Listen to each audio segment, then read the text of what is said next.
to create a world that readers want to read about. This is perhaps the main reason why we write fantasy. To take people places they have never experienced before, worlds that exude wonder, awe, and maybe even a little fear.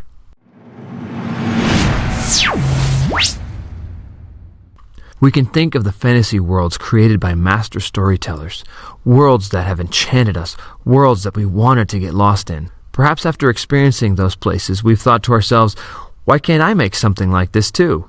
Or perhaps the world we dream up comes from the wells of our own imagination. Whatever the source of the world we begin building in our heads, we've come to the point where we want to share it with others. We want to lay out this world for them in the form of a story. So how do we do this well? How do we do this so that audiences will find our world compelling and intriguing? Just as the master storytellers created worlds that we wanted to get lost in, how do we present our worlds to our audiences with that same effect? In truth, there is no formula for conjuring up wonder. It's an art, not a science. And like any art, there are no hard, fast rules that can guarantee success in this area. But there are guidelines that can help shape the process. Here are some guidelines that will help you build a world that your audience will find compelling. Guideline number 1. Put yourself into your world. The world you're making gets to come out of who you are. You get to decide. You get to use what you find compelling. It is true that what interests you might not interest others, but tapping into your interest is the best way to create a world that your audience will find compelling. You cannot be loyal to the masses. You need to be loyal to your side, who you are. That which is cliché and overdone is not compelling. What people find compelling is a world with personality, with its own quirks and nuances, with its own biases and subjectivity. In short, they are compelled by a world that has a human individual behind it. And for your world, that's you. Guideline number 2. Use what you find compelling. This relates to guideline number 1, but I believe it needs its own distinction so as to emphasize it. In world building, use what you find compelling for the simple reason that if you don't find your world compelling, how can you expect others to find your world compelling? And think of this, excitement and wonder is often contagious. People are more likely to be intrigued by what you present them if you yourself are intrigued. Guideline number 3, create a world of depth. A compelling world seems to have no end to it. The more we learn about it, the more we learn that, well, there's more to learn. Think about our planet. Much of it is discovered, but there are still frontiers yet to explore. The depths of the sea, caves underground, and even the microscopic world of cells, bacteria, and atoms. And there's the history of our planet to explore, things yet to learn from artifacts and fossils still buried underground. And beyond our planet, there's the vastness of space with billions of galaxies and planets we don't even know about. We live in an extremely compelling and intriguing reality because of its never-ending depth. People can also be intriguing because of the depth they possess.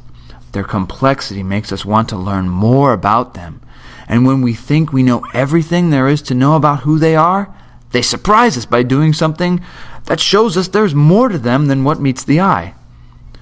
We want to create that same sort of experience for our readers when they enter our world, the world of our stories.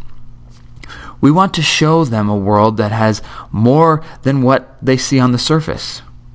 If you want the world of your story to be compelling for your audiences, then they need to get a sense that when they're reading your story, that they're only getting a small taste of it, a small taste of the world you've dreamed up. The world you created is so vast and complex. It has so much depth that you were only able to give them a sampling of it within the pages of your story. This kind of world is compelling because it leaves your audience wanting more. They will want to go deeper. Guideline number 4. Stretch the bounds of your creativity. When dreaming up our fantasy worlds, there is a good chance that what comes to the top of our heads is that which is cliché and overused. We need to resist the temptation of using these preliminary thoughts, as they are not the best we can imagine. As one of my creative writing professors explained to me once, Coming up with ideas is like shopping for produce at the grocery store. When grocers put new vegetables in their proper place, they don't just simply put the new on top of the old. This would mean that the old tomatoes, for example, would remain at the bottom of the pile and never get picked. They would rot at the bottom of the container. So what grocers do instead is that they put the new tomatoes at the bottom and the old on the top. Most everyone picks from the top because that's the easiest to pick from. But if shoppers want to get the newest, freshest tomatoes, they need to ignore what is easily presented to them and reach deep into the container. We as world builders need to select our ideas in the same way. We can't simply take the idea that first comes to us, the idea at the top of the pile. That's what everyone does. If we want to get fresher, more original ideas, then we need to reach deeper into our imagination. That's where the fresher, more original ideas lie. And just as we find fresh tomatoes are better tasting than old tomatoes, our audience will find fresh ideas more compelling than old, overused ideas. Stretch your creativity. As I said before, we cannot determine the tastes of our audience members, but by following these guidelines, we can give them the best opportunity of finding our world compelling. Hey everybody, thanks for watching. This was a lesson in my world building workshop for fantasy writing. You can get the full course on this playlist right here. And if you'd like to get the course without any ads or without any interruptions, you can get it on Udemy, which I'll include in a link in the description.